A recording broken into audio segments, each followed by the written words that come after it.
امام بارگاہ کے سوز خان مرثیہ خان برادر حسین موسیٰ غالباً ہارٹ کی تکلیف ہے، انہیں زیر علاج ہیں، ان کی صحت کاملہ اور شفاء عاجلہ کے لیے آپ سب حضرات فرش اعضاء پہ دعا فرمائیں۔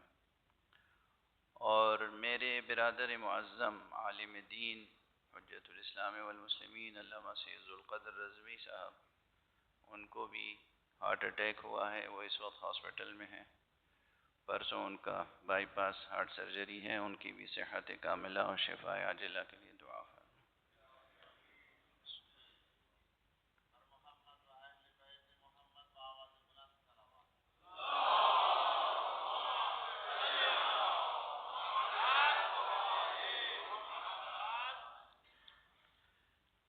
حضرت علامہ شہید عارف الحسینی رحمۃ اللہ علیہ قائد مرحوم، ان کی کتابیں، ان کی تقریریں، ان کی تحریریں، ان کے آثار پہلے بھی شائع ہو چکے ہیں، لیکن اس وقت ان تمام آثار کو ایک مجموعے میں مرتب کر کے کئی جلدوں میں ہمارے برادر عزیز مولانا سجاد صاحب حجت الاسلام والمسلمین مولانا سجاد صاحب، ان کی کوششوں سے اور ان کے برادر نسبتی رضا رضوی صاحب کی کوششوں سے، ان کے مالی تعاون سے یہ سلسلہ شائع ہوا ہے، نہایت دیدہ زیب، خوبصورت، مستند۔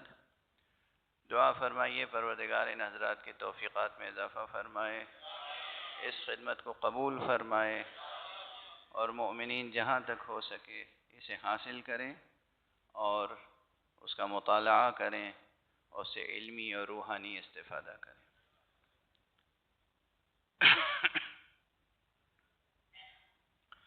اعوذ باللہ من الشیطان الرجیم، بسم اللہ الرحمن الرحیم، الحمد للہ رب العالمین، والصلاة والسلام على أشرف الخلائق أجمعين، سيدنا وسيد الأولين والآخرين، حبيبنا وحبيب إله العالمين، إمام المرسلين وخاتم النبيين، أبي القاسم المصطفى محمد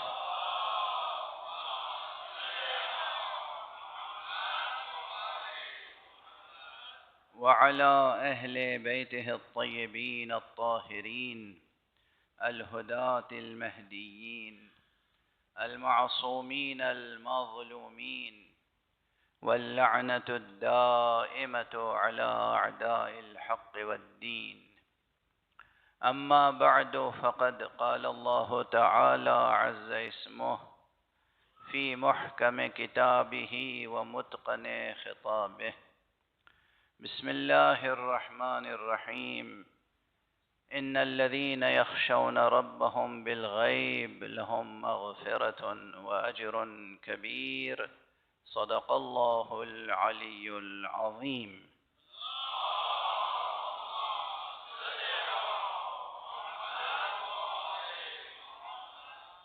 ایک اور بلندتر صلوات پڑھیں۔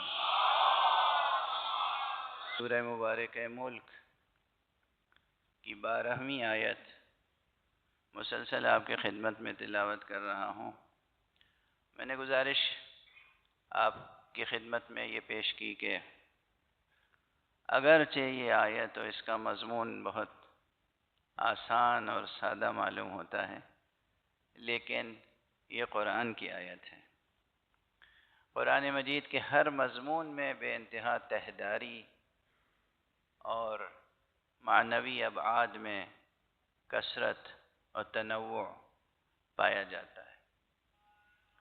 سورہ مبارکہ ملک کی ایک خصوصیت یہ بھی ہے کہ سورہ مبارکہ ملک دیوان وحی الہی کا وہ قصیدہ ہے جسے میں قصیدہ امام ثانی عشر کہتا ہوں۔ قصیدہ امام غائب عجل اللہ تعالی فرجہ.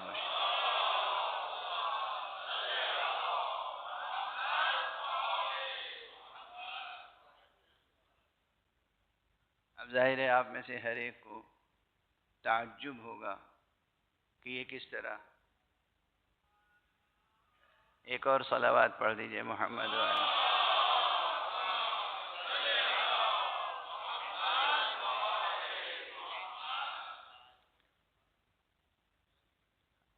آج اس سلسلے مجالس کی آخری مجلس ہے.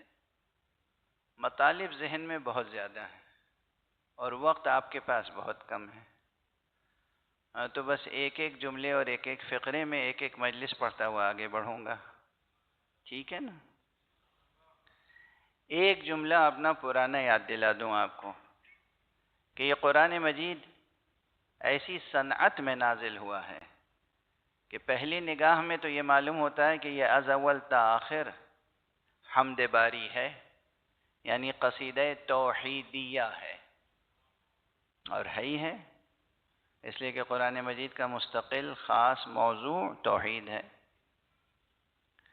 لیکن اسی قرآن کو پھر ایک نگاہ ڈالیے تو معلوم ہوتا ہے کہ یہ نعت مصطفیٰ ہے. شروع سے آخر تک پیغمبر کی نعت ہے. پھر اسی قرآن پہ نگاہ ڈالیے تو معلوم ہوتا ہے کہ یہ تو اہل بیت پیغمبر کا قصیدہ ہے شروع سے آخر تک. یہ ہے اس قرآن کی صنعت. تو قرآن مجید کی تہداریاں معرفت کی نگاہ سے دیکھیں یا شریعت کی نگاہ سے دیکھیں یا حکمت و فلسفے کی نگاہ سے دیکھیں تو بے کراں ہیں. کلام الہی ہے یہ، کلام الہی. جس طرح اللہ کی ذات پاک بے کراں ہے اسی طرح اس کے کلام کی وسعت بے کراں ہے. کسی اور کا کلام تھوڑی ہے، اللہ کا کلام. یہ جو ترجمے ہمارے آپ کے سامنے آتے ہیں ان ترجموں سے کچھ بھی حق نہیں ادا ہو پاتا قرآن کا. اب اسی آیت میں ٹھہر کے غور کرنا شروع کیا تو پہلے تو خشیت کی بات سامنے آئی، خوف کی بات سامنے آئی، خوف کے مراتب سامنے آئے.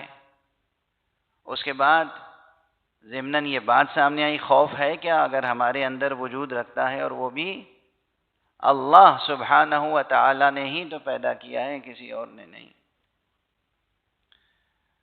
تو وہ ہمارے لیے ایک ضروری عنصر ہوگا، ضروری عنصر ہوگا، اور کہیں نہ کہیں ہماری شخصیت اور ذات و صفات کی تعمیر میں اس کا ایک رول ہوگا. تعمیر میں جب آپ کی شخصیت کی تعمیر ہوگی تو اس خوف کو بھی دخل ہوگا. لیکن صرف خوف تنہا نہیں، خوف کے مقابل میں ایک چیز ہے اور وہ ہے رجا، امید. جہاں ہماری فطرت میں بعض چیزوں کا خوف ہے وہی بعض چیزوں کی امید ہے. جہاں بعض چیزوں کا خوف ہے، بعض چیزوں کی امید ہے، وہیں بعض چیزوں سے محبت ہے. جہاں بعض چیزوں سے محبت ہے وہیں بعض چیزوں سے وحشت ہے. ہمیشہ معشوق و محبوب سے محبت ہوتی ہے، رقیب سے وحشت ہوتی ہے. وہ متوازن تھوڑی ہوگا انسان جو رقیب سے وحشت نہ کرے. لیکن یہ سب ایک ایک جملے ہیں جس میں غور طلب ہے مسئلہ. پھر بات یہاں تک پہنچی کہ یہ سب اپنی جگہ، لیکن سب سے بنیادی چیز جو ہے وہ ہے معرفت اور علم. اگر علم نہیں ہے، معرفت نہیں ہے تو ہم کسی بھی صورت سے حیوانی سطح وجود سے بلند ہو کر انسانی سطح وجود میں جگہ نہیں بنا سکتے. سب سے ضروری چیز ہے علم. ٹریننگ الگ ایک چیز ہے. آپ جانور کی بھی ٹریننگ کر سکتے ہیں، لیکن ٹریننگ کے بعد جانور جانور ہی رہتا ہے، انسان تو نہیں بن جاتا.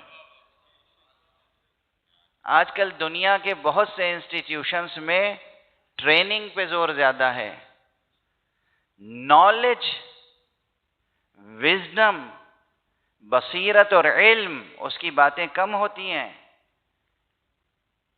ٹریننگ زیادہ ہوتی ہے۔ ایک خاص ڈسپلن کی ضروری باتیں سکھا دی جاتی ہیں اور ٹریننگ ہوتی ہے تاکہ آپ اس دنیا کے سرمایہ داروں کی مشینری کا پرزہ بن سکے۔ اب مجھے نہیں معلوم کہ آپ اپنی اس حیثیت پہ کتنے راضی ہیں اور کتنے راضی نہیں ہیں۔ میرا تو خیال ہے آپ کو راضی ہونا نہیں چاہیے، مگر ظاہر ہے کہ یہ عام ٹرینڈ کے خلاف بات کہہ رہا ہوں میں۔ جتنے بڑے بھی آپ دنیا طلب ہوں، مگر یہ یاد رکھیے آپ کو مغربی سرمایہ داروں کی سرمایہ کاری کی مشین کا پرزہ نہیں بننا چاہیے۔ اپنی اس مقدر پہ راضی ہونے کا آپ کو حق نہیں ہے۔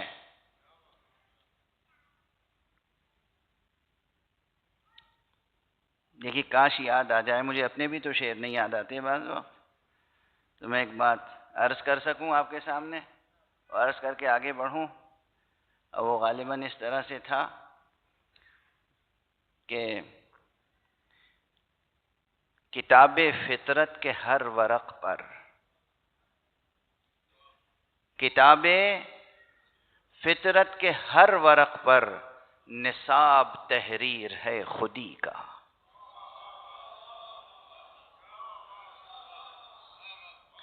کتاب فطرت کے ہر ورق پر نصاب تحریر ہے خودی کا۔ کتاب فطرت کے ہر ورق پر نصاب تحریر ہے خودی کا۔ فریب باطل سے بچ کے جینا یہی ہے اعزاز آدمی کا۔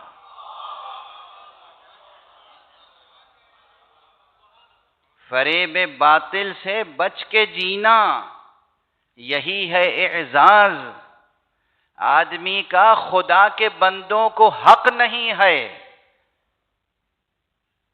خدا کے بندوں کو حق نہیں ہے کہ ظلم کہ بیعت ظلم و جبر کر لیں۔ خدا کے بندوں کو حق نہیں ہے کہ بیعت ظلم و جبر کر لیں۔ چلو چلیں مصر کربلا میں خدا سے سودا کریں خودی کا۔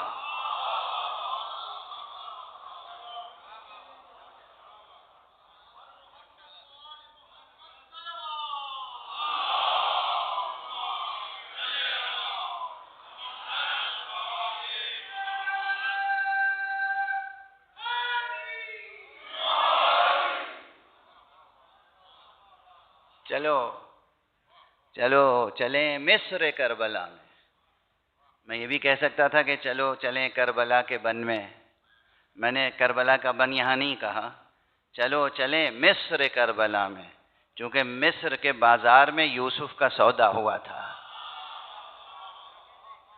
چلو چلیں مصر کربلا میں خدا سے سودا کریں خودی کا۔ ہمارے اور آپ کے مولا معصوم امام جعفر صادق علیہ السلام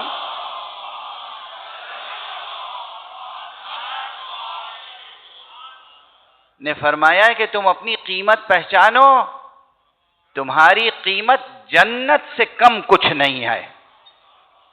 صلوات پڑھیے محمد والے۔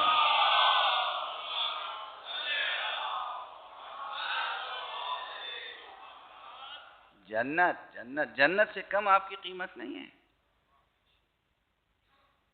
واضح ہے بات۔ تو اب آپ کو جنت میں اپنی قیمت میں چاہیے یا یہ دنیا کی جو یہ ملٹی نیشنل کمپنی ہے اور وہ کمپنی ہے اور اس میں آپ کے شیئر ہو جائیں، یا آپ مطلب وہ سب تو لینگویج ہمیں آتی بھی نہیں۔ مغربی سرمایہ دارانہ نظام کے پرزے کے طور پر رہنا چاہتے ہیں یا اپنی قیمت میں جنت حاصل کرنا چاہتے ہیں؟ اگر جنت حاصل کرنا چاہتے ہیں تو یہ معمولی ٹریننگ وغیرہ پہ انحصار نہ کیجیے گا، وہ علم حاصل کیجیے جس کا ظاہری تحریری ظرف قرآن ہے اور جس کا حقیقی ظرف محمد اور آل محمد کی ذوات مقدس۔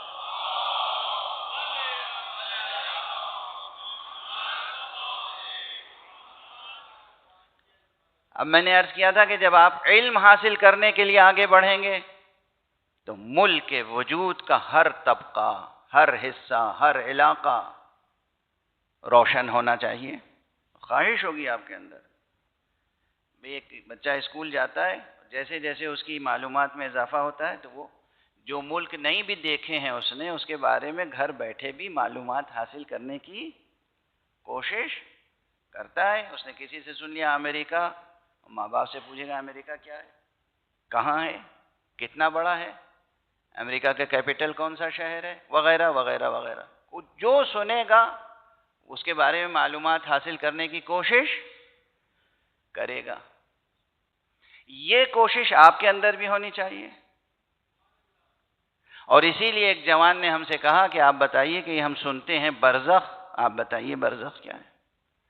اس لیے گفتگو کل برزخ تک پہنچ گئی تھی۔ اس وقت ہم جہاں جی رہے ہیں یہ دنیا مادی ہے، ظاہری ہے، خاک نائے دہر، یہ فزیکل ورلڈ۔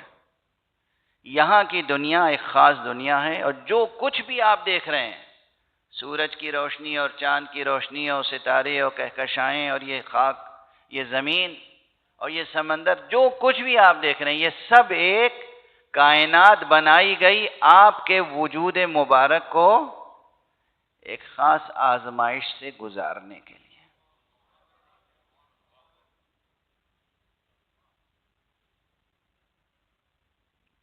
آپ کے وجود کو ایک آزمائش سے گزارنے کے لیے۔ اور آپ سے مطالبہ کیا ہے؟ کیسی آزمائش؟ کیا چاہیے آپ سے؟ مطلوب کیا ہے؟ اب ایک لمبی چوڑی فہرست سامنے آ جائے گی۔ ایمان لاؤ، خدا پر ایمان، رسول پر ایمان، کتاب پر ایمان، فرشتوں پر ایمان، نبی پر ایمان، امام پر ایمان، آخرت پر ایمان، عمل کرو، نماز پڑھو، روزہ رکھو، حج کرو، جہاد کرو، زکوٰۃ دو، خمس دو، امر بالمعروف کرو، نہی عن المنکر کرو، معاملات میں ٹھیک معاملہ کرو، معاملہ کرو تو خیانت نہ کرو، تجارت کرو تو خیانت نہ کرو، کسی سے عہد باندھو تو عہد پورا کرو، بے وفائی نہ کرو۔ ایک طویل فہرست ہے عبادات سے معاملات تک۔ اس پوری فہرست کا اگر ایک لفظ میں اظہار کرنا ہو یا ایک عنوان میں، تو دو عنوان سے آپ کے سامنے عرض کرتا ہوں۔ ایک پہلے کئی بار عرض کر چکا ہوں، اور وہ ہے لفظ تقوی۔ دوسرا عنوان آج عرض کر رہا ہوں۔ اللہ سبحانہ و تعالی نے ہمیں اور آپ کو سب کو خلق فرمایا ہے تاکہ ہم اس دنیا میں حسن عمل کو خلق کر سکیں۔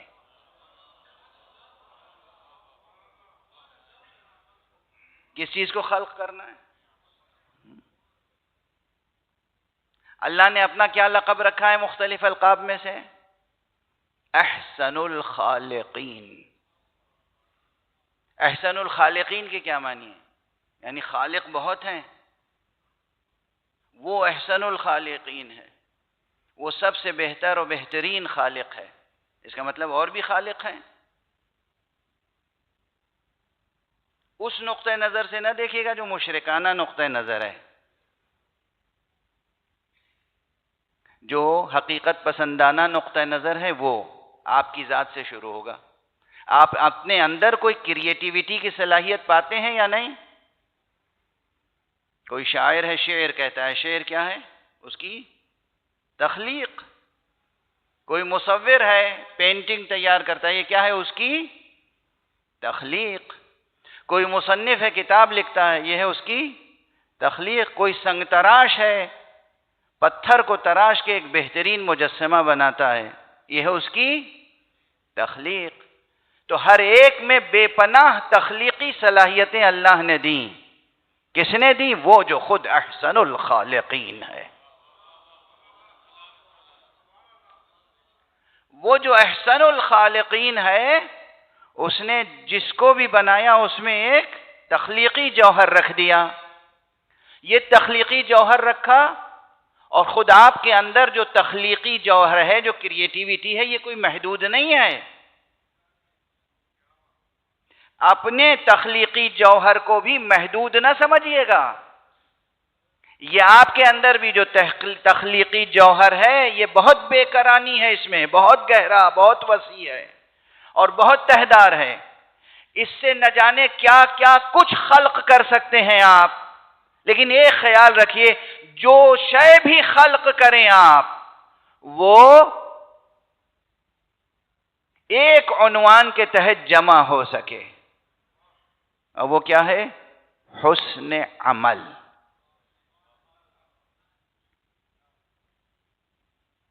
آپ کو اصل خلق کیا کرنا ہے اس دنیا میں؟ حسن عمل. اسی سورہ مبارکہ ملک کا مطلع ہے نا، تبارک الذی بیدہ الملک وہو علی کل شیء قدیر الذی خلق الموت والحیات لیبلوکم ایکم احسن عملا. حسن عمل، احسن عمل، حسن خلق، احسن خلق. جو کچھ بھی آپ بنائیں وہ اس عنوان کے تحت آ جائے، حسن عمل. ہمیں اور آپ کو اس دنیا میں حسن عمل خلق کرنا ہے. اچھا، یہ حسن عمل جو خلق کریں گے تو پھر اس دنیا کے بعد یہ ہے آزمائش گاہ. یہ ذہن میں رہے، بالکل یہ آزمائش گاہ ہے. اس کے بعد اس آزمائش گاہ سے نکل کے کیا ہوگا؟ جہاں جائیں گے وہاں رزلٹ ملے گا، نتیجہ ملے گا، گولڈ میڈل ملے گا، بہت کچھ ملے گا جس کا جیسا عمل ہوگا. لیکن وہ جب ملے گا اور جب امتحان گاہ سے نکلیں گے تو بیچ میں ایک زمانہ ہوگا. خود قرآن مجید میں سورہ مؤمنون میں یہ فقرہ موجود ہے، وَمِن وَرَائِهِمْ بَرْزَخٌ إِلَى يَوْمِ يُبْعَثُونَ. اور ان کے پیچھے ایک درمیانی مدت ہے، برزخ ہے، اس دن تک کے لیے جس دن یہ اٹھائے جائیں گے. اچھا، اٹھائے جائیں گے قرآن کا فقرہ ہے. اب اس پر بہت سے لوگ بحث کرتے ہیں کہ نہیں صاحب برزخ کی کوئی حقیقت نہیں ہے. بہت سے تو نہیں، میں نے مبالغہ کر لیا. کچھ لوگ جو اپنے کو عالم بھی سمجھتے ہیں، دانشور بھی سمجھتے ہیں، اور دین کا نعوذ باللہ مجدد بھی سمجھتے ہیں، وہ کہتے ہیں برزخ کچھ نہیں ہے، نہ عذاب قبر ہے نہ ثواب قبر ہے، کچھ نہیں ہے، بس مر گیا انسان، قبر میں رکھ دیا گیا، اب وہ روز حشر اٹھایا جائے گا، بس جو کچھ ہوگا روز حشر ہوگا. حضرت روز حشر جو حشر ہوگا وہ ہوگا، اس سے پہلے بھی بہت کچھ حشر ہوگا. ہوش کے ناخن لیں، ہوش کے ناخن لیں. اب میں آپ حضرات کو ڈرانا نہیں چاہتا، یہ میرا مسلک نہیں ہے، یہ میرا رویہ نہیں ہے. میں ہمیشہ محبت اور امید کے لہجے سے تعلیم و تربیت کے کاررواں کو آگے بڑھاتا ہوں، خوف اور دہشت کے لہجے میں نہیں. یہ میرا اسلوب نہیں ہے. لیکن یہ بھی یاد رکھیے کہ بے خوف ہو جانا بھی اچھی بات نہیں ہے. یہ روز میں عرض کروں، خدا سے عشق کریں، عشق، خدا سے محبت کریں، محبت. محبت محبت ہی ہوتی ہے. اگر خالص محبت ہو نا تو ممکن نہیں ہے کہ محبوب اپنے سچے محب پر لطف نہ کرے.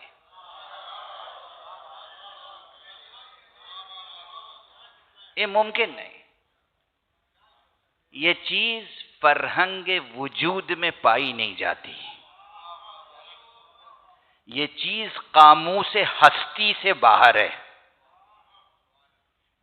اگر کوئی محبوب ہے اور اس کا کوئی سچا محب ہے، سچا محب ہونا شرط ہے، سچا محب ہونا شرط ہے. اگر سچی محبت خدا سے ہے تو ممکن نہیں ہے کہ اس کا اجر نہ ملے، لطف نہ ہو.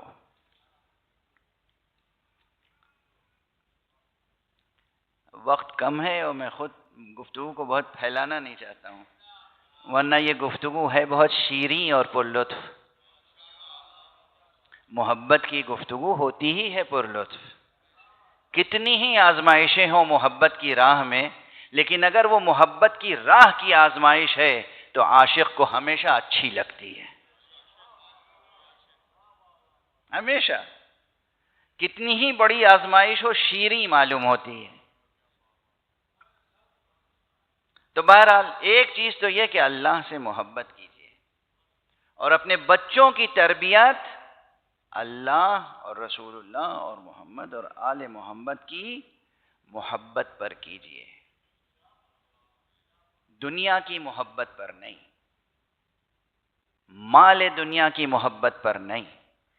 اگر آپ نے دنیا اور مال دنیا کی محبت راسخ کر دی بچے میں تو یہ بچہ، بہت ادب سے کہہ رہا ہوں، تکلیف کے ساتھ، دل سوزی کے ساتھ، رنج کے ساتھ، ناخوشی کے ساتھ عرض کر رہا ہوں، اگر آپ نے دنیا کی محبت بو دی بچے میں تو وہ جہنم کا ایندھن بنے گا، وہ سرو بہشت نہیں بن سکتا.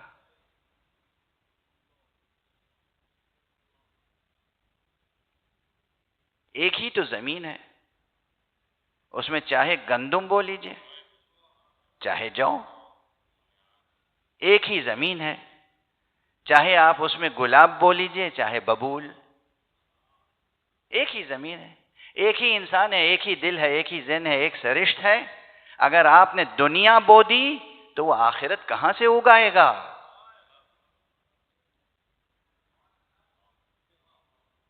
جو بوئیں گے وہی تو کاٹیں گے. بوئی ہے دنیا، کاٹیں گے آخرت؟ یہ ممکن نہیں ہے. اسی لیے حضور اکرم صلی اللہ علیہ وآلہ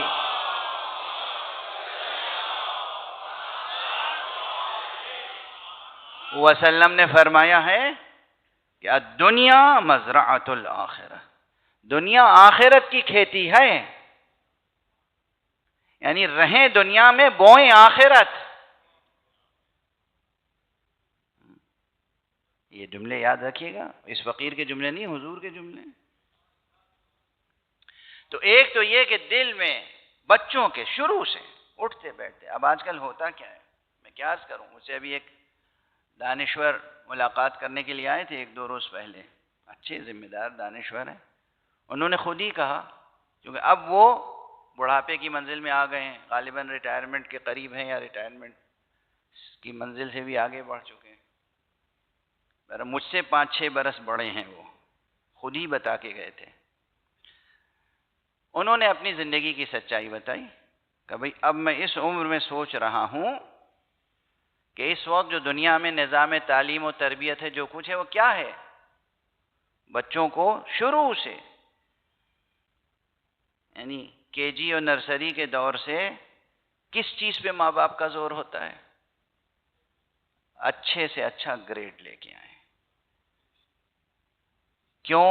اس لیے کہ اچھے سے اچھے کالج میں داخلہ ملے گا آگے بڑھ کے.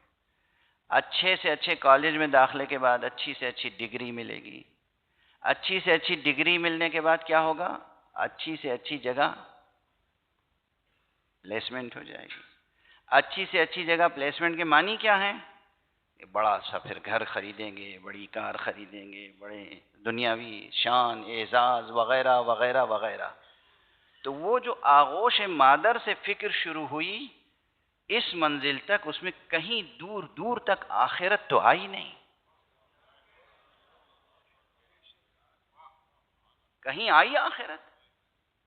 اچھا جب آخرت آئی ہی نہیں کہیں، آپ نے آخرت کے بارے میں نہ سوچا، نہ ایک بار بھی بچے کو آخرت یاد دلائی، نہ کہیں خدا کا تصور آیا، نہ کہیں رسول کا، نہ امام کا، نہ حسن عمل کا، نہ حسن اخلاق کا، تو پھر آخرت کیسے کاٹیں گے؟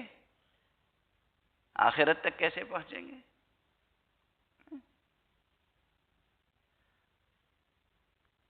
اور برزخ میں کیا ہوگا؟ دیکھیے یہ صرف مسئلہ نہیں ہے کہ میں نے عرض کیا میں ڈرا نہیں رہا ہوں، لیکن ایک بات امام جعفر صادق علیہ الصلوۃ والسلام،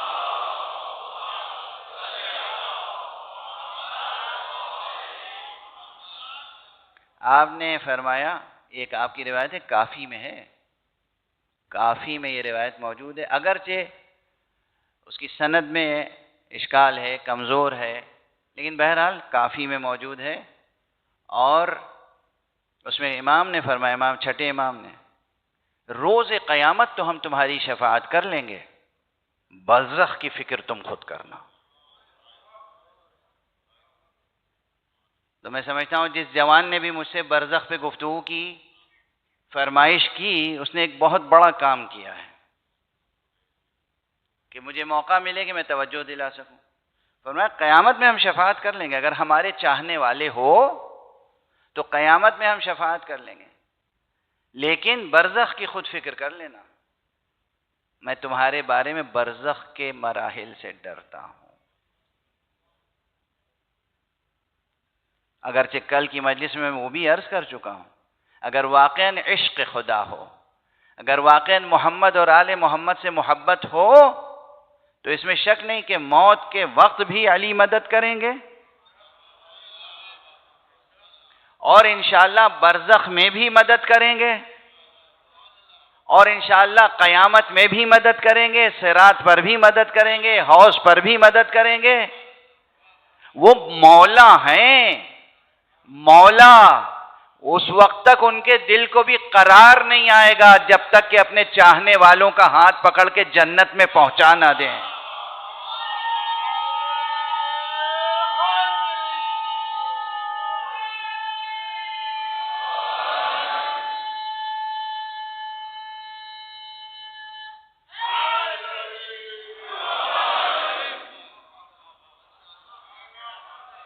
جزاکم اللہ۔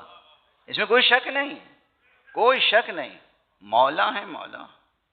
اللہ نے ولایت دی ہے، ولایت، اب ولایت ذات علی میں منحصر کی ہے۔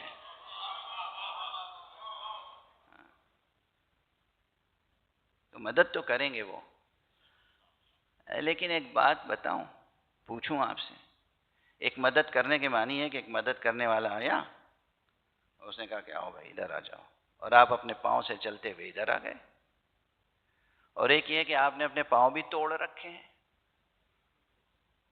اب اس مدد کرنے والے کو گھسیٹنا پڑ رہا ہے، ادھر آؤ، ادھر ادھر، فرق ہے دونوں میں، ہے نا؟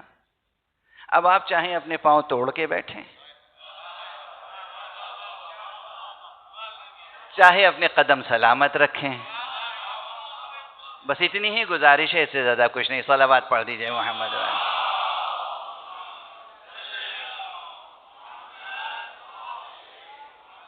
ایک اور صلوات پڑھ۔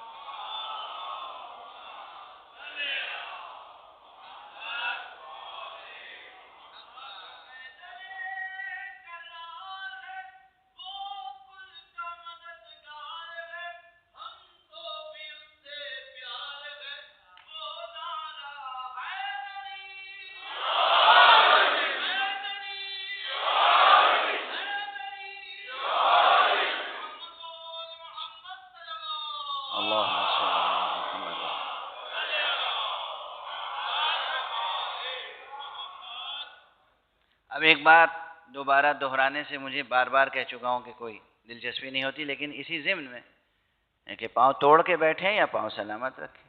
وہ حدیث پھر یاد دلا دوں جو ابھی اب مجھے یاد نہیں آ رہا ہے کہ لاہور میں یا اسلام آباد میں یہ میں نے یاد دلائی تھی مومنین کو، کہ حضور اپنا مکان تعمیر کر رہے تھے کھڑے ہو کے مدینے میں۔ اب اس زمانے میں یہ مٹی گارے کی دیواریں، ایک شخص آیا، اس نے کہا یا رسول اللہ میں کچھ مدد کر سکتا ہوں؟ آپ نے اسے دیکھا، کہا ٹھیک ہے بھائی، تمہارا دل چاہ رہا ہے مدد کر دو۔ اس نے کچھ مدد کی ہوگی، جو کچھ کی ہوگی، جب کام ختم ہو گیا تو اس نے کہا یا رسول اللہ، کہا کیا چاہتے ہو؟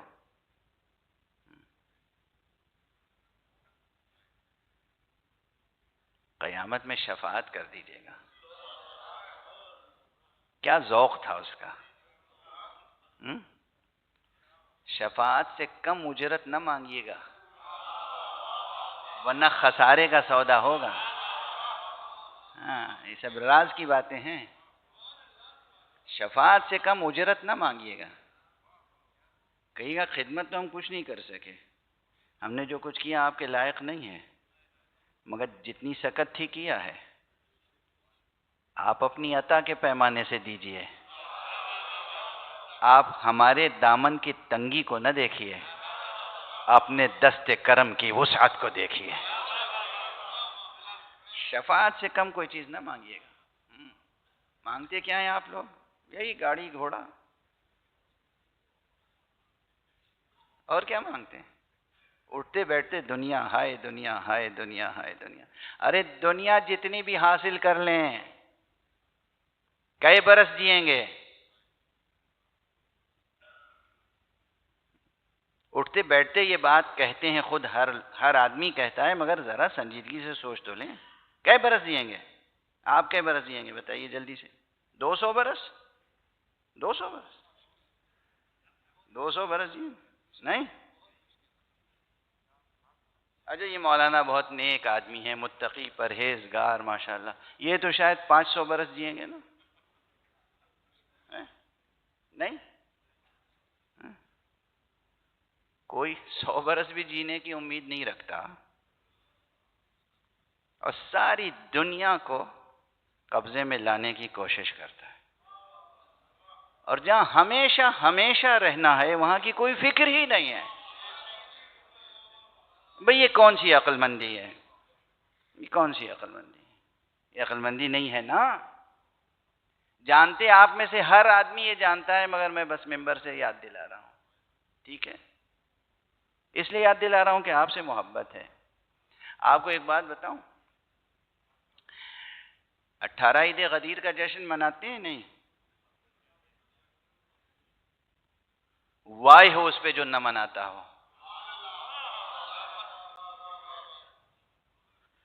18 عید غدیر کا جشن ولایت، جشن غدیر.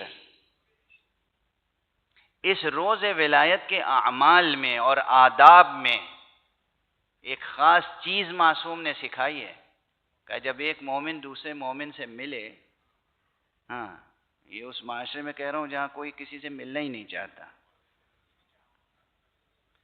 جب ایک مومن دوسرے مومن سے ملے تو وہ عقد اخوت پڑھے. آپ نے سنا ہی نہیں ہوگا عقد اخوت بھی کوئی چیز ہے. عقد نکاح یا عقد بیع کے علاوہ کچھ سنا ہے؟ ایک عقد ہے عقد اخوت، یعنی آپس میں بھائی بننے کا عقد، کانٹریکٹ.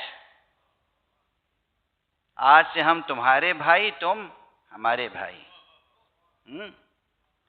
کس رشتے میں؟ رشتہ ولایت علی میں.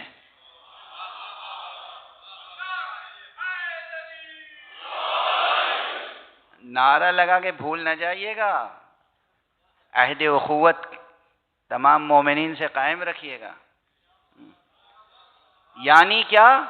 آج کے بعد سے کسی ایسے شخص سے جس کے بارے میں یہ یقین ہو کہ یہ بھی مولا علی کا شیعہ ہے، آپ کے دل میں اس کے لیے نفرت نہیں ہونی چاہیے.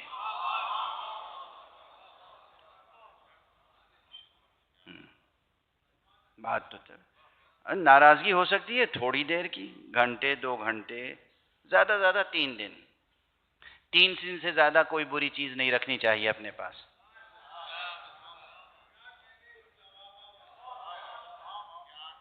3 دن سے زیادہ بے غصہ، نفرت بری چیز ہے نا، بری چیز 3 دن سے زیادہ نہیں. ٹھیک ہے، یاد رہے گا. ایک صلوات تو پڑھ دیجئے نا.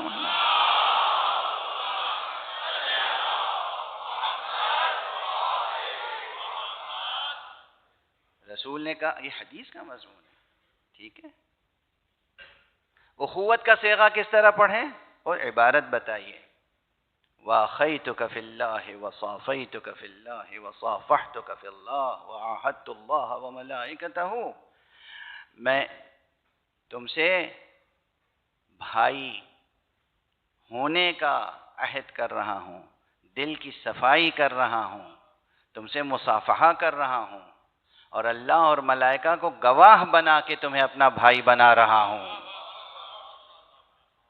اور تم سے یہ وعدہ کر رہا ہوں کہ جنت میں اگر مجھے جانے کی اجازت ملی تو میں اس وقت تک جنت میں بھی قدم نہیں رکھوں گا جب تک کہ تمہیں ساتھ نہ لے لوں۔ کیا تہذیب سکھائی ہے، کیا تہذیب محبت اور مودت سکھائی، اسے کہتے ہیں تہذیب محبت، اسے کہتے ہیں تہذیب مودت، اسے کہتے ہیں تہذیب وفا، اسے کہتے ہیں تہذیب ولا۔ سمجھے اس میں کتنی گہرائی ہے، کتنا وسیع آپ کا دل ہونا چاہیے۔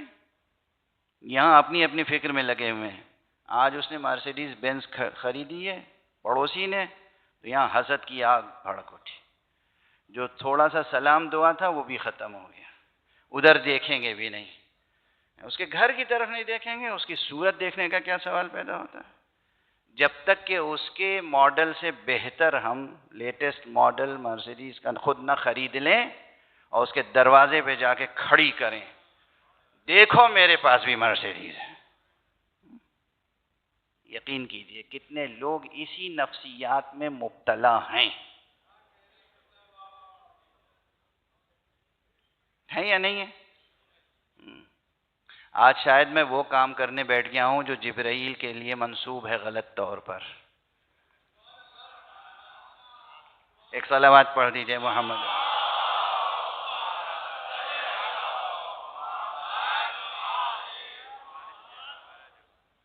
بات سے بات نکلتی چلی آ رہی ہے، میں دل چاہ رہا ہے کہ کچھ تو دل سوزی کا حق ادا ہو جائے۔ تو یہ جو محبت کی تہذیب ہے اسے پروان چڑھائیں۔ برزخ کا تذکرہ تھا نا، یہ تذکرہ بے سبب نہیں ہے۔ مولا نے کہا کہ آخرت میں تو ہم تمہیں بچا لیں گے، لیکن برزخ کی خود فکر کرنا، اس میں تھوڑے سے اعمال ضروری ہیں۔ وہ جو مثال میں نے دی، رسول کے سامنے ایک شخص آیا، اس نے مدد کی، اجرت کیا مانگی؟ شفاعت۔ حضور نے کیا کہا اس کے بعد؟ حضور متأمل ہوئے، متفکر ہوئے، حضور کا چہرہ بدل گیا، اور اس کے بعد کہا اچھا ٹھیک ہے، مگر اپنے کثرت سجود سے میری مدد کرنا کہ میں تمہاری شفاعت کر سکوں۔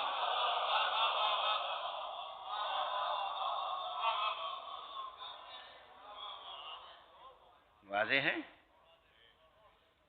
حضور نے منع نہیں کیا، مگر فرمایا کیا؟ اپنے کثرت سجود سے، نمازیں زیادہ پڑھو، اللہ کے سامنے سجدہ زیادہ کرو، میں رسول اللہ ہوں، اللہ کے جتنے وفادار رہو گے مجھے تمہاری شفاعت کرنے میں اتنی ہی آسانی ہوگی۔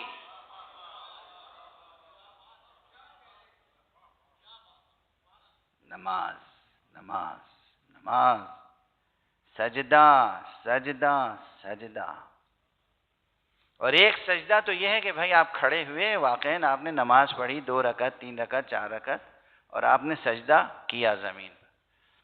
ایک سجدہ وہ ہے کہ آپ فزیکلی پیشانی زمین پہ رکھیں یا نہ رکھیں، آپ کا نفس، آپ کی روح، آپ کی ذات، آپ کی خودی، آپ کی انا ہر وقت سجدہ خالق میں ہونی چاہیے۔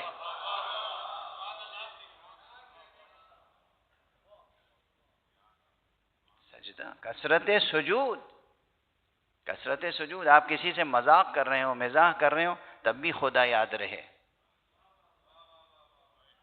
اچھا چلیے یہ بھی کہہ دیں، بات ہلکی سی ہے مگر بہت بھاری ہے۔ ایک صلوات پڑھ دیجئے محمد۔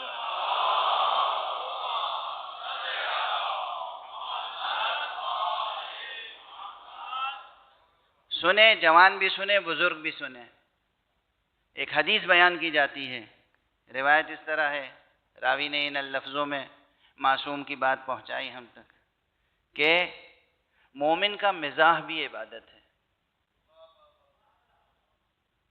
مزاح المؤمن عبادت، مومن جب ایک دوسرے سے مذاق کرتا ہے وہ بھی عبادت ہے۔ ایک مضمون معصوم کی زبان کا ان لفظوں میں بیان ہوا ہے کہ افضل الاعمال بعد الصلاۃ، نماز کے بعد سب سے زیادہ افضل عمل یہ ہے ادخال السرور فی قلب المؤمن، کہ کسی مومن کے دل میں مسرت ڈال دو۔ غور سے سنی بات، غور سے سنی بات۔ نماز کے بعد، نماز کس کی ہے؟ خالق کی۔ نماز ہے ستون دین، نماز ہے سب سے بڑی عظیم عبادت، نماز ہے معراج ایک متقی کی۔ فرماتے ہیں نماز کے بعد سب سے برتر عبادت یہ ہے کہ کسی مومن کے دل میں خوشی ڈال دو۔ مومن کی شان یہ بتائی گئی ہے کہ اس کا چہرہ عبوس نہیں ہوتا، چہرے پہ خشونت، غیظ و غضب، نفرت کے آثار نہیں ہونے چاہیے۔ مومن تو بسام ہوتا ہے، حشاش بشاش ہوتا ہے، یعنی مومن وہ ہوتا ہے جس کا چہرہ دیکھ کے انسان بشارت حاصل کرے۔ دیکھیے یہ قدریں ہونی چاہیے ایک اہل ولایت کی تہذیب میں۔ واضح ہے کیسے ہم زندگی بسر کریں۔ یہ بازاری لوگ یہ آپ کو سکھاتے ہیں سیلس مین شپ، اور اس میں کہتے ہیں کہ تمہیں ہر وقت مسکراتے رہنا ہے، آنکھوں میں آنکھیں ڈال کے مسکرانا ہے تاکہ کسٹمر کہیں اور جانے نہ پائے۔ یہ سکھائیں گے آپ کو حشاش بشاش رہنا؟ یہ ایمانی تہذیب کا جز ہے کہ مومن حشاش بشاش ہوتا ہے، دوسرا مومن اس کے چہرے کو دیکھ کے بشارت حاصل کرے۔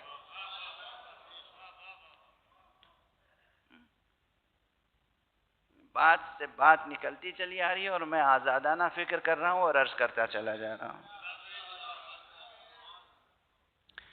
خلاصہ کلام پھر عرض کروں کہ یہ جو برزخ کی زندگی ہے، جس میں کل سب سے اہم بات بتائی تھی میں نے، برزخ کی بحث چھوٹی نہیں ہے مگر آج آخری مجلس ہے، یہاں پر بہت طویل ہے، کہ برزخ میں نیند نہیں ہے، خواب نہیں ہے، بیداری ہی بیداری ہے۔ اس بیداری میں اگر حسن عمل کا سرمایہ نہیں ہے تو زندگی بسر ہونا مشکل ہوگا۔ اس مشکل کو آسان کرنے کے لیے اس کا خود حسن عمل کام آئے گا، اور یہ جو آپ اعزاء اقربا اس کی طرف سے حسن عمل کرتے ہیں، مجلس کی پروردگار فلاں کی روح کو ایصال ثواب فرما، قرآن کی تلاوت کی پروردگار اس کو ایصال ثواب فرما، حج کو گئے پروردگار میرے والدین کی روح کو اس کا ثواب پہنچے، زیارت کو گئے پروردگار میرے عزیزوں اقربا کو یا مومنین کی روحوں کو اس کا ثواب پہنچے۔ یہ جتنا آپ حسن عمل کرتے ہیں، جتنے مستحبات بجا لاتے ہیں اور اسے آپ بھیجتے ہیں مرحومین کو، اس سے ان کی برزخ کی دنیا روشن ہوتی ہے۔ تو اگر آپ کو اپنے گزشتگان کی برزخ کی دنیا کو روشن کرنا ہے تب بھی، اور خود اپنی برزخ کو روشن کرنا ہے تب بھی، ان اعمال خیر کا سلسلہ جاری رہنا چاہیے۔ ایک صلوات پڑھ دیجئے محمد۔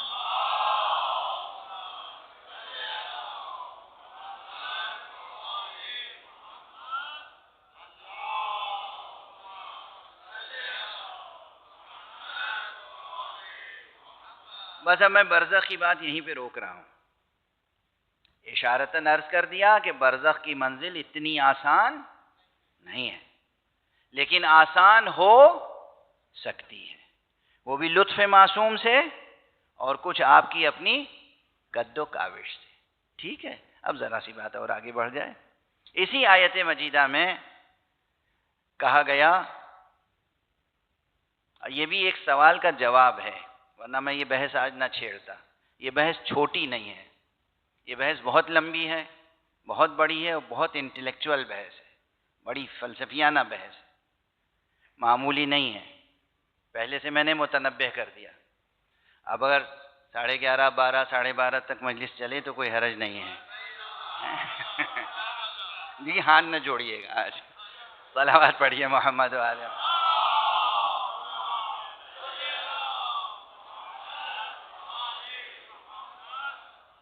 بد دل لگا کے سن لیجئے، جلدی ختم کر دوں گا، ٹھیک ہے؟ جو سوال کرنے والے نے سوال کیا وہ بڑا اہم ہے، بڑا دلچسپ، اگرچہ سوال دنیاوی ذہن کی پیداوار ہے، کیونکہ دنیا میں کیا ہے، آپ ہر چیز کو میجر کرتے ہیں، ہر چیز کا ایک پیمانہ ہے یا نہیں ہے؟ اب تو یونیورسٹی کے پروفیسرز کو بھی فکر یہ ہوتی ہے کہ ہم پروفیسر بن جائیں گے تو ہمیں کتنی بڑی کوٹھی ملے گی کینال کی، یہ تھوڑی فکر ہوتی ہے کہ ہم کتنے اسٹوڈنٹس کی زندگی بنا سکیں گے، یا ہم کتنی کتابیں اور لکھ سکیں گے، کتنے مقالے لکھ سکیں گے، کتنی ریسرچ کر سکیں گے۔ وہ بہت کم سعادت مند لوگ ہوتے ہیں جو علم سے محبت کرنا جانتے ہیں، ورنہ یہ سب تو بہانے ہیں، کاروبار ہے، بزنس، میڈیکل بھی سسٹم پورا بزنس ہے، اور ایجوکیشن سسٹم بھی پورا بزنس، نیچے سے اوپر تک۔ تو علم سے محبت اگر پیدا ہو جائے تو چیز ہی کچھ اور ہے۔ علم سے محبت پیدا ہو جائے تو اس کے بہت سے فائدے ہیں، جس کا ایک فائدہ یہ ہے کہ انسان کبھی بوڑھا نہیں ہوتا، اس کا بدن بوڑھا ہوتا ہے، وہ بوڑھا نہیں ہوتا۔ یہ کم فائدہ ہے اگر علم کی لذت سے آشنا ہو گئے۔ علم ایک مزہ ہے، یہ بچوں کو کیسے سمجھائیں؟ جیسے یہ ربڑی کھاتے ہیں تو اس میں مزہ ہے کہ نہیں، گلاب جامن کھاتے ہیں مزہ ہے کہ نہیں، برفی کھاتے ہیں مزہ ہے کہ نہیں، ٹافی کھاتے ہیں مزہ ہے کہ نہیں؟ علم کا بھی مزہ ہے۔ علم کا مزہ اگر حاصل ہو جائے، کوئی پہچان لے کہ علم کا مزہ کیا ہے، پہچان بھی تو ضروری ہے۔ نادان انسان کھائے کچھ اور مزہ کسی اور چیز کا بتائے تو دھوکہ ہے۔ بہرحال اگر علم سے واقعاً انسان کو محبت ہو جائے تو وہ انسان بوڑھا نہیں ہو سکتا۔ نہ صرف یہ کہ بوڑھا نہیں ہو سکتا، ایک بات اور عرض کر دوں، اس سے بڑا تو کوئی انعام ہی نہیں ہو سکتا۔ اگر علم سے کسی کو محبت ہو جائے تو اس کا جسم مرتا ہے، وہ کبھی نہیں مرتا۔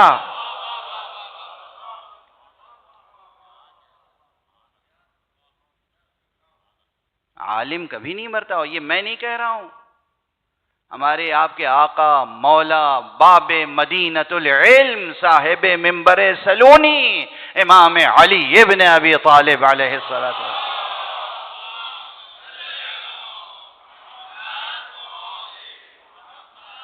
انہوں نے فرمایا ہے کہ العلماء باقون ما بقی الدہر، علماء باقی رہتے ہیں جب تک زمانہ باقی ہے۔ اعیانہم مفقودہ، ان کا ظاہری جسم مفقود ہو جاتا ہے، لیکن امثالہم فی القلوب موجودہ، لوگوں کے دلوں میں ان کی شبیہیں زندہ رہتی ہیں۔ کس کا جملہ ہے یہ؟ کسی شاعر کا؟ قرآن حقیقی، قرآن ناطق، قرآن مجسم، باب مدینۃ العلم علی ابن ابی طالب کا جملہ ہے۔ صلی اللہ علیہ محمد۔ اب یہ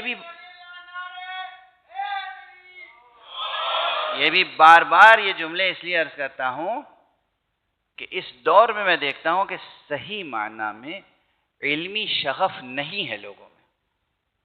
شغف کیا ہے؟ اٹھتے بیٹھتے دنیا اور مال دنیا کی فکر، یہ مصیبت کبریٰ ہے، بلائے عظیم۔ اٹھتے بیٹھتے بس مال دنیا کی فکر۔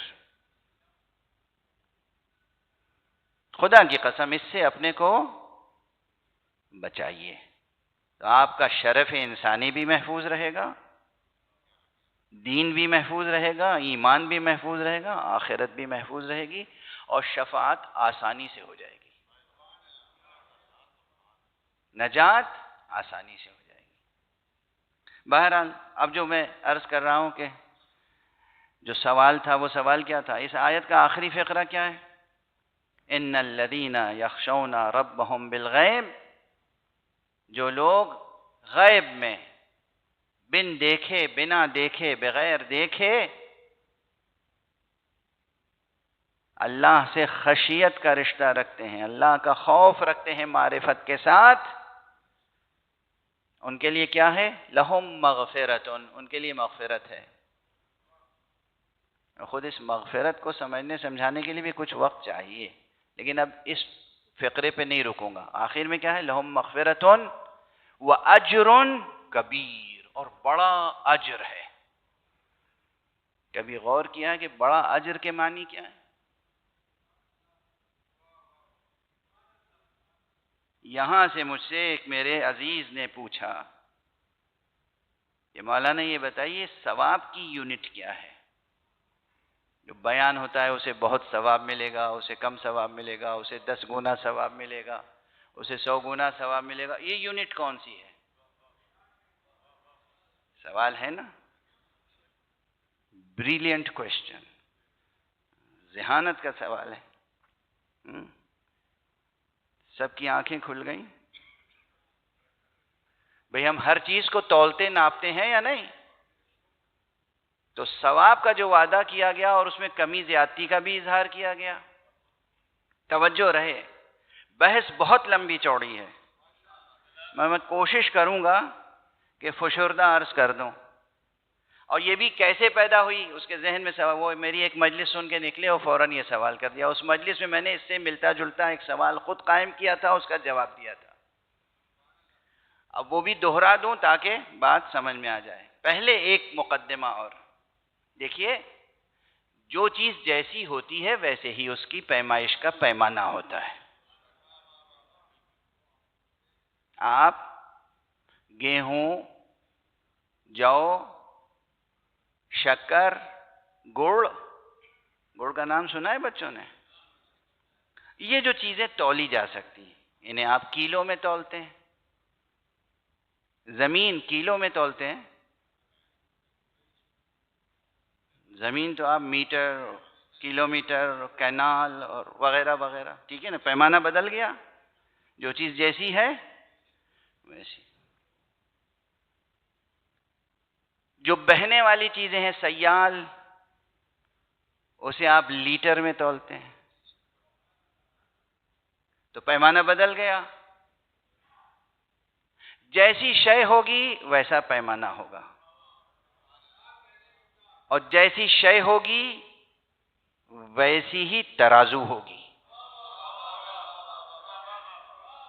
کانسیپٹ کلیئر ہو رہا ہے؟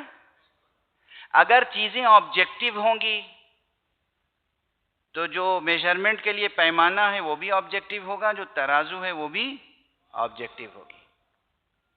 اگر کوئی چیز سبجیکٹو ہوگی اس کا پیمانہ بھی سبجیکٹو ہوگا، اس کی ترازو بھی سبجیکٹو ہوگی. کوئی چیز ریلیٹو ہوگی تو اس کے لیے ریلیٹو چیز ہوگی. کوئی چیز ایبسٹریکٹ ہوگی. مشکل یہاں یہ کہ کیا ایبسٹریکٹ کو بھی ناپا تولا جا سکتا ہے؟ میں خود کہتا رہا ہوں ممبر پر کہ ایبسٹریکٹ چیزیں تو ناپی تولی نہیں جا سکتی. یہ میٹیریل، میٹر کی کیریکٹرسٹکس ہے کہ آپ اسے تول سکتے ہیں، ناپ سکتے ہیں.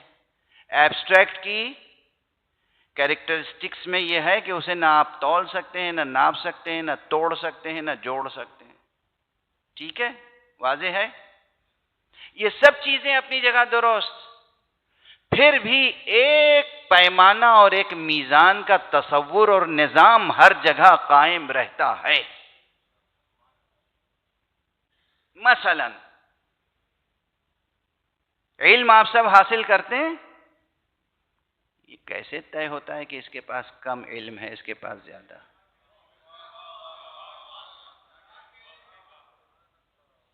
حالانکہ علم بھی کیا ہے؟ ایبسٹریکٹ ہے. ہوئی نا بحث اہم؟ علم ایبسٹریکٹ ہے. علم گیہوں جو کی طرح کوئی زمین سے اگنے والی چیز ہی نہیں ہے. جب علم زمین سے اگنے والی چیز نہیں ہے تو زمینی کوئی ترازو و زمینی کوئی پیمانہ اس کے لیے کام میں نہیں لایا جا سکتا. علم تو نور ہے اور آسمان سے برستا ہے. علم کا شجر الٹا ہے. آم کا درخت، نیم کا درخت زمین سے پیدا ہوتا ہے، اس کی جڑیں زمین میں ہوتی ہیں اور تنا فضا میں. علم کے درخت کی جڑیں آسمان میں ہیں.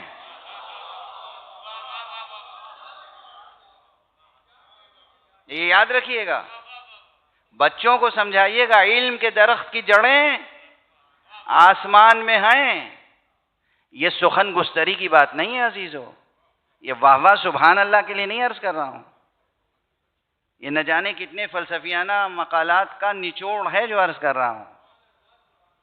تو علم کے درخت کی شاخیں، جڑیں آسمان میں ہیں، تو اس کا پیمانہ بھی تو آسمانی ہوگا، اور اس کی ترازو بھی تو آسمانی ہوگی. واضح ہے؟ یہ ایک ایک جملہ آپ کو مدتوں سوچنے پہ مجبور کرے گا، اور اگر آپ نے سوچنا شروع کر دیا تو بس میری قیمت حاصل ہو گئی انشاءاللہ. ٹھیک ہے؟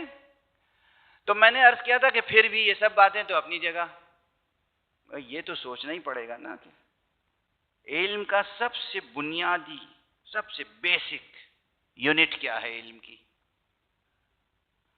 کیسے طے کریں گے کہ ان کے پاس زیادہ علم ہے کہ آپ کے پاس زیادہ علم؟ سب کہیں گے یہ سبجیکٹو چیز ہے جناب، یہ طے نہیں کیا جا سکتا. جی نہیں، بالکل طے کیا جا سکتا ہے، اور ایسا کانکریٹ معیار ہے کہ نہ پوچھیے. وہ کیا معیار ہے؟ تیزی سے عرض کر دوں، تیزی سے. یہ تحفہ ہے جوانوں اور دانشمندوں کے لیے، اور جو لوگ فلسفی آف نالج اور نیچر آف نالج اور ایپسٹیمولوجی اور کوگنیٹو سائنسز ان چیزوں پہ کام کرتے ہیں، ان کے لیے یہ کام آئے گی بات. جو ان لوگوں کا اٹھنا بیٹھنا پیور لاجک اور فلسفی کی فیلڈ میں ہے. ایک سنگل پرفیکٹ لاجیکل پروپوزیشن ایک یونٹ ہے نالج کی.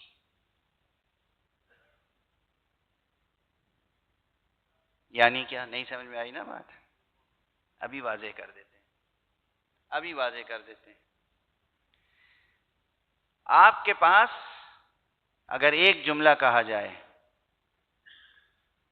کہ زید موجود ہے، زید کسی شخص کا نام ہے اور موجود ہے، اس کے بارے میں ایک خبر ہے، زیدن موجودن، تو آپ کو ایک ہی چیز کا پتہ چلا نا.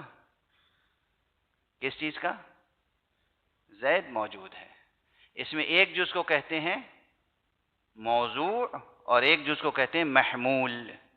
منطق کی اصطلاح میں، ادب کی اصطلاح میں کہتے ہیں مبتدا اور خبر، منطق کی اصطلاح میں کہتے ہیں موضوع اور محمول، سبجیکٹ اور پریڈیکیٹ. تو یہ جو ہے ایک کمپلیٹ سینٹینس جہاں ایک چیز کا پتہ چلے آپ کو، صرف ایک سے زیادہ نہیں چیز معلوم ہو رہی ہے. وہ کیا ہے؟ زید موجود ہے. ایک چیز کا پتہ چلا. ابھی یہ نہیں پتہ چلا کہ یہ جو موجود ہے عالم ہے کہ جاہل ہے. یہ نہیں پتہ چلا یہ شادی شدہ ہے یا غیر شادی شدہ ہے.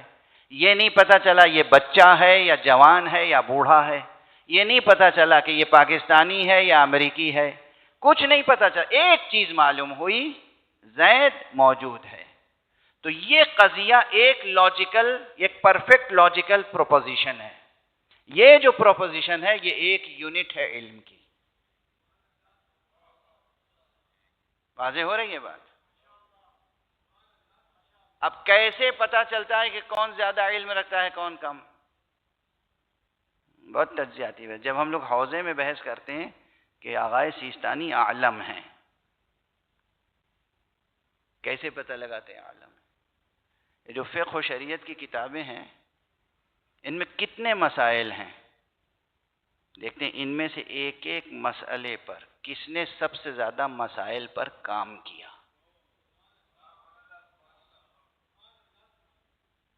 سائنس میں کیا ہے؟ کس نے زیادہ سے زیادہ سائنٹیفک ایشوز کو ایڈریس کیا اور آرٹیکلز لکھے.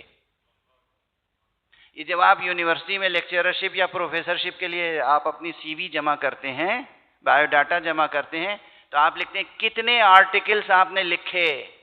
کیوں؟ یعنی کتنے ایشوز پر آپ نے غور کیا اور لکھا. واضح ہو رہی ہے بات؟ تو یہ گویا علم کی ایک یونٹ ہے ہمارے سامنے. واضح ہوئی بات؟ جس طرح علم کی ایک یونٹ ہے، اسی طرح یہ بتائیے کہ اللہ جب اعلان کرتا ہے کہ تم یہ کرو تو ہم ثواب دیں گے، ثواب کی یونٹ کیا ہے؟ سوال ہے یا نہیں؟ سوال تو ویلڈ ہے۔ اب وقت تو ختم ہو گیا، اس لیے جس لطف کے ساتھ میں پڑھنا چاہتا تھا وہ آپ بسم اللہ بسم اللہ کہتے جائیں۔ آپ یہ دیکھ رہے ہیں کئی گلاس پانی پی چکا ہوں میں۔ ایک سوال،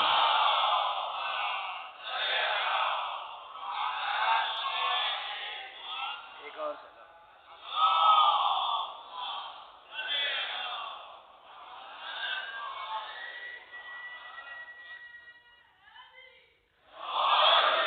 بس میں تیزی سے بات نتیجے تک پہنچا دوں۔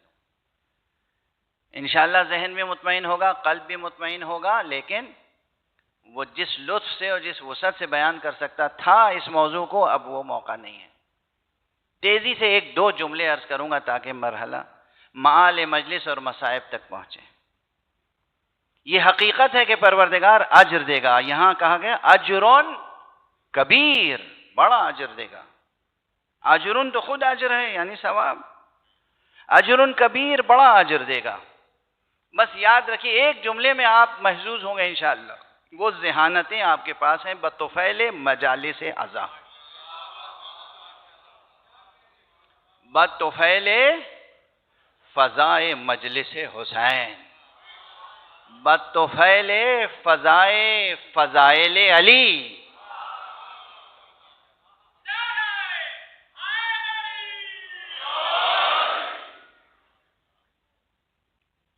اللہ اجر دے گا، اجر، ثواب، بدلہ۔ ذرا سا اپنے ذہن کو، طبیعت اور دل کو بیدار کیجئے۔ کبھی تجربہ ہوا ہے آپ کو؟ مجھے تو ہوتا ہے، میں اکثر یہ رویہ رکھتا ہوں۔ کسی مزدور سے کام لیا اور پہلے طے کی اجرت، اس نے کہا کہ مثلا کچھ بھی ایک مقدار بتائی، جب کام کر لیتا ہے تو میں اس کی وہ مقدار دیتا ہوں، پھر کچھ اور الگ سے دیتا ہوں اور کہتا ہوں تم راضی ہو؟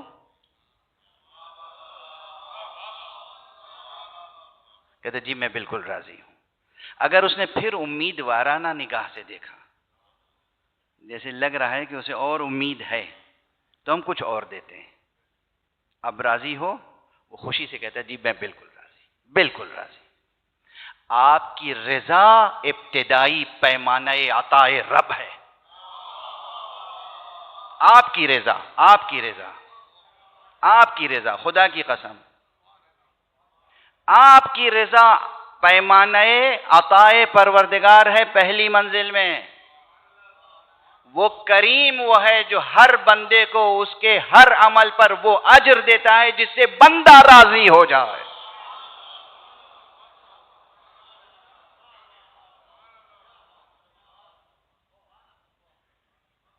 یہ پہلی منزل ہے، اور یہ میرے تخیل کی پیداوار نہیں ہے، اس کے پیچھے آیات ہیں، روایات ہیں، بحثیں ہیں۔ اور مثلا ایک روایت یہ ابھی موت و برزخ و یہ سب بحثیں چل رہی تھیں، تو میں عرض کروں پروردگار کی ایک حدیث ہے، حدیث قدسی، اور مصطفیٰ صلی اللہ علیہ وآلہ وسلم کا ارشاد،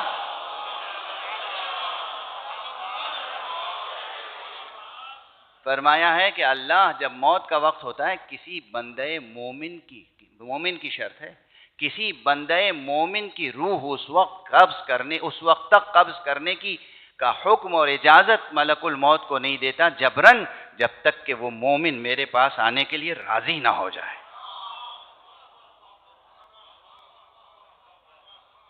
کیا رب ہے ہمارا، کیا رب ہے، کیا پروردگار ہے،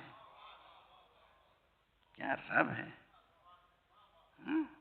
جب تک مومن خود راضی نہ ہو جائے اس وقت تک اس کی جبرن روح قبض نہیں ہوتی۔ اب کیسے راضی کرتا ہے وہ جانتا ہے۔ مچلتے ہوئے نادان بچے اور روتے ہوئے نادان بچے کو ماں کیسے راضی کرتی ہے؟ کیا کیا جتن نہیں کرتی راضی کرنے کے لیے۔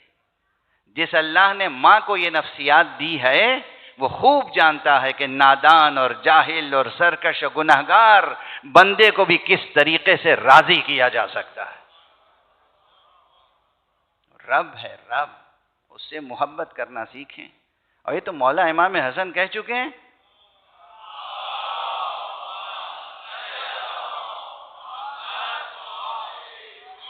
جیسے جیسے اللہ کی معرفت حاصل ہوگی ویسے ویسے اللہ سے محبت پیدا ہوگی۔ تو اللہ، یہ ایک پیمانہ سمجھیے، کوئی بھی عمل آپ نے کیا، آپ راضی ہو جائیں گے، آپ کی رضا، یہ ہے پہلا پیمانہ عطا۔ اور اس کے بعد کیا ہے؟ وہ کہے گا تم راضی ہو گئے، اب لو اس کے 10 برابر اور۔ وہ تمہاری رضا تھی، یہ ہماری عطا ہے۔ وہ ہو جائے گا اجرون کبیر، کہیں 10 برابر ہے، کہیں 100 برابر ہے، کہیں 1000 گنا ہے، کہیں واضح ہے۔ بس یہ سب تو ہو گئی بات۔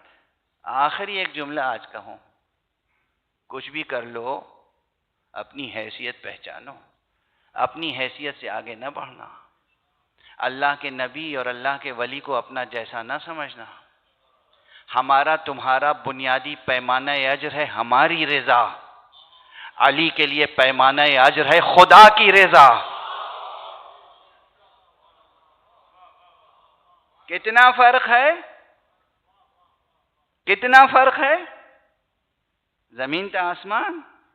یہ تو محاورتاً کہہ دیا آپ نے، کتنا فرق ہے۔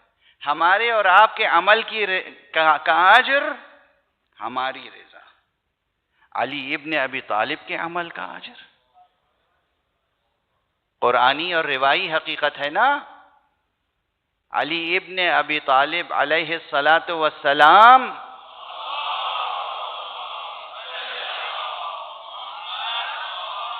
رضائے حق کے لیے، اللہ کی رضا کے لیے، مصطفیٰ پر جانثاری کے لیے ایک شب سو گئے تو اللہ نے اپنی مرضیاں دے دیں۔ میں کہتا ہوں جس کے خواب کی یہ قیمت ہے، اس کی بیداری کی کیا قیمت ہوگی؟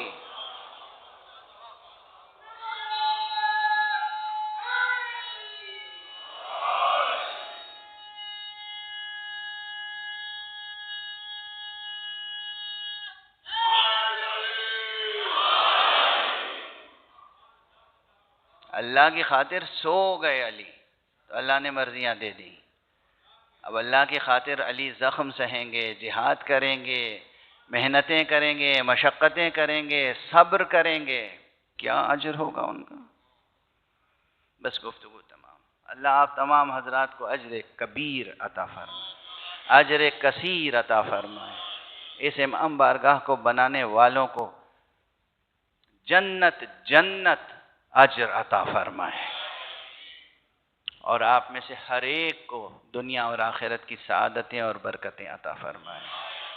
وہ اللہ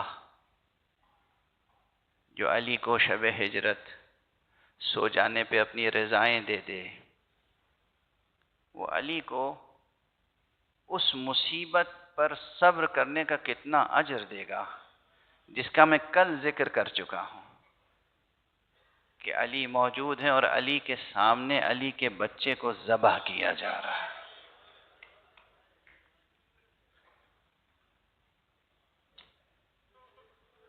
اجرکم علی اللہ۔ زہرا موجود ہیں اور زہرا کے سامنے حسین کا لاشا پامال ہو رہا ہے۔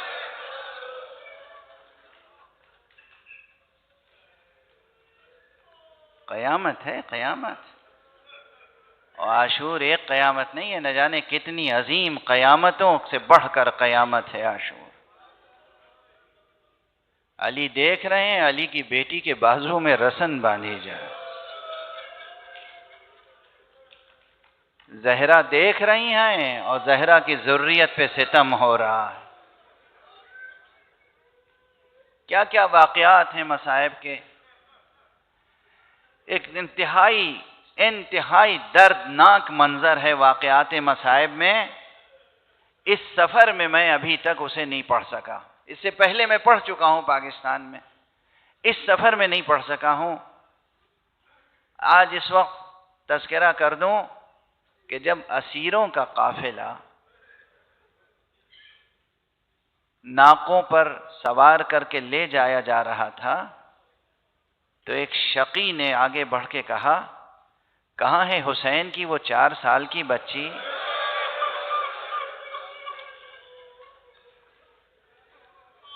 جس سے حسین بہت پیار کرتے تھے، جو حسین کے سینے پہ سونے کی عادی تھی۔ آگے بڑھا وہ شقی اور اس 4 سال کی بچی کو لیا۔ پھوپھی روکتی رہی، ماں روکتی رہی، سید سجاد التجائیں کرتے رہے۔ اس نے اس بچی کو لیا اور تنہا ایک ناقے کی پشت پر لٹا کے رسیوں سے باندھ۔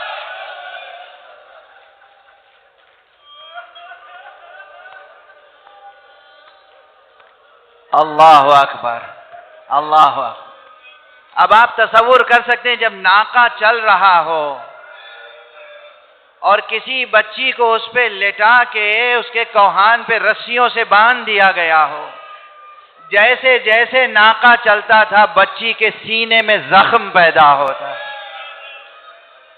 جگہ جگہ زخم پیدا ہوتا تھا، لہو رس رہا ہے، زخم پیدا ہو رہا ہے۔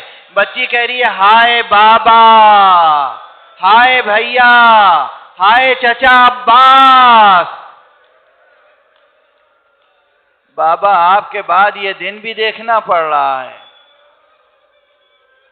یہ بچی تنہا چلتی رہی، قافلہ روتا رہا، قافلہ روتا رہا، یہاں تک تو روایت موجود ہے مستند کتابوں میں۔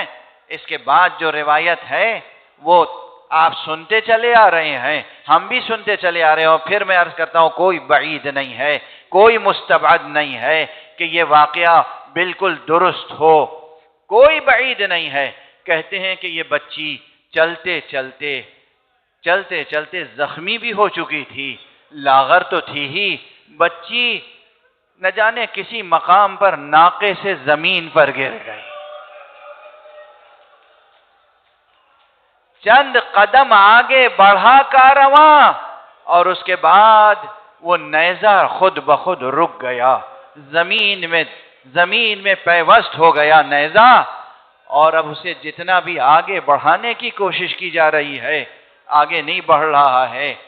لوگ آئے سید سجاد کے پاس، زین العابدین علی ابن الحسین، تم اس گھر کے صاحب اسرار ہو، بتاؤ یہ تمہارے بابا کا سر آگے کیوں نہیں بڑھتا؟ کہا ذرا قافلے کا جائزہ لے لو، کہیں کوئی بچہ گر تو نہیں گیا ہے، کہیں کوئی پیچھے رہ تو نہیں گیا ہے۔ دیکھا گیا تو وہ ناقہ خالی تھا جس پر حسین کی 4 سال کی بچی تھی۔ تلاش شروع ہوئی، دیکھو یہ بچی کہاں گر گئی، کس وادی میں، کس نشیب میں، کس صحرا میں۔ تھوڑی دور لوگ گئے تھے تلاش کرتے ہوئے، دیکھا کہ ایک بوڑھی خاتون بیٹھی ہوئی ہیں، بچی ان کے آغوش میں ہے۔ بی بی جناب زینب آگے بڑھی، آپ کا بڑا احسان، معظمہ، مخدرہ، خدا آپ کو جزائے خیر دے، آپ نے ہماری بچی کی جان بچا لی، آپ نے اس بچی کا دل بہلا لیا۔ ایک مرتبہ معظمہ نے نقاب رخ پلٹا، ہائے بیٹی زینب، تو میرا شکریہ ادا کر رہی ہے، ارے میں فاطمہ زہرا ہوں، یہ میری بچی ہے، میں اگر اس کی حفاظت نہ کروں گی تو کون کرے؟